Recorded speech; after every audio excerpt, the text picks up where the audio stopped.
জি নাজির আপনার কথা আসসালামু অনেক শুনি। আলাইকুম ওয়া রাহমাতুল্লাহি ওয়া বারাকাতুহু। ওয়ালাইকুম আসসালাম ওয়া রাহমাতুল্লাহি ওয়া বারাকাতুহু। শেখ, আমি ছিলাম ফাক্কাই কুহানি। শেখ, আপনার প্রথম একটা গণতন্ত্র বিষয় লেকচার শোনার পর আমি আলহামদুলিল্লাহ আলহামদুলিল্লাহ। শেখ, আমি সহি দিনটা আপনার লেকচার থেকে শিখেছি। আলহামদুলিল্লাহ। কিন্তু কোথায় শেখ, থাকেন? যখন কেউ কোথায় আপনাকে গালমন্দ কোথা করে থেকে শেখ, আমি কোথা থেকে খুবই বলছেন? দুঃখ পাই। শেখ, আমি কোন জায়গা থেকে সৌদি বলছেন? আরব খোবার থেকে বলছি। আচ্ছা বর্তমানে আচ্ছা, আমি আল্লাহ ভালো সৌদিতে করুন। আছি। আল্লাহ ভালো শেখ, করুন। শেখ, মানে এখন আপনাকে কেউ যদি গালমন্দ করে আমার খুবই কষ্ট লাগে। এই জিনিসটা আমি সহ্য করতে পারি না, ওদেরকে কষ্ট লাগে। কিন্তু ওরা, আরেকটা কথা হচ্ছে শেখ, ইউএনএস একাডেমি লন্ডন, আহ ওনারা জামাতিদের দেখি যে ওনাদের সম্বন্ধে করে। এখন শেখ, ওদের থেকে আমরা দিন নিতে পারবো কিনা, যে ইউএনএস একাডেমি লন্ডন। শেখ, আপনার থেকে পরামর্শ চাচ্ছিলাম।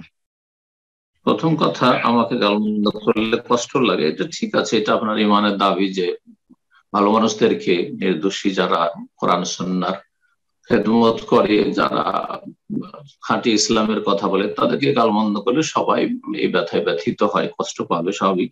তবে মনে রাখতে হবে যে আম্বিয়া রসুলগণ এর চাইতে বেশি কষ্ট পেয়েছেন। নবী সাল্লাল্লাহু আলাইহি ওয়াসাল্লাম যেসব কষ্ট বরদাস্ত করেছেন কাফেরদের পক্ষ থেকে, মুনাফিকদের পক্ষ থেকে, এমনকি অনেকেই অনেকেই মুসলিম সমাজেরও কেউ কষ্ট দিয়েছে কোনো সময়।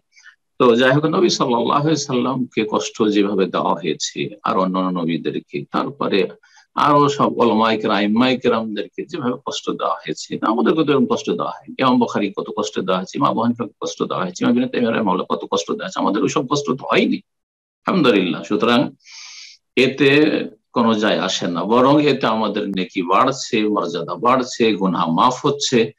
এবং একটি কথা মনে রাখবেন, সূরা হজ আল্লাহ বলেন ইন্নাল্লাহা ইউদাফিউ আনিল্লাযিনা আমানু, মুমিনদের পক্ষ থেকে আল্লাহ ডিফেন্স করেন। আল্লাহ ডিফেন্স করছেন, আমাদের নীরব থাকা ভালো।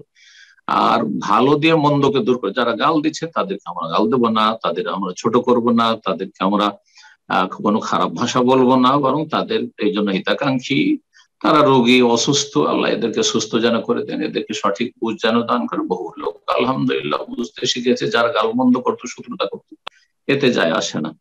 তারপরে যে বিষয়টি জিজ্ঞাসা করেছেন, কোন একাডেমির কথা বললেন, সেই একাডেমি চিনি না, ব্যক্তিগত সেই একাডেমি চিনি না, কিন্তু সেই একাডেমির পরিচালনা যদি জামাতিদের হাতে থাকে, ইখওয়ানীদের হাতে থাকে, অথবা এমন ব্যক্তিদের চেনেন যে ওরা ওই সব আলেমরা কারা, তারা কোরআন সুন্নাহর অনুসারী সালাফি আলেম, সৌদি আরবের ওলামাদের কথা ভালোবাসে, এখানে বুঝে নেবেন, সৌদি আরবের ওলামাদেরকে ভালোবাসে, সৌদি আরবের তৌহিদ সুন্নতের দেশ, এই দেশকে ভালোবাসে, এই দেশের নিরাপত্তাকে ভালোবাসে, নাকি এই দেশ বিদ্বেষী, এই দেশের ওলামায়ে কেরাম বিদ্বেষী, তৌহিদ সুন্নাহর আলেমদের বিদ্বেষ রাখে, তারা কাদের প্রচার প্রসার করে, এতে বুঝে নেবেন।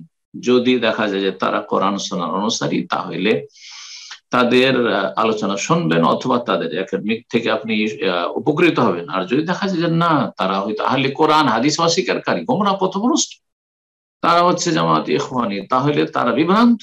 সুতরাং তাদের অনিষ্ট থেকে বেঁচে থাকবেন। তাদের প্রতিষ্ঠানের সাথে, একাডেমির সাথে কোন রকম সম্পর্ক রাখা জায়েজ নয়, যারা বিদআতপন্থী।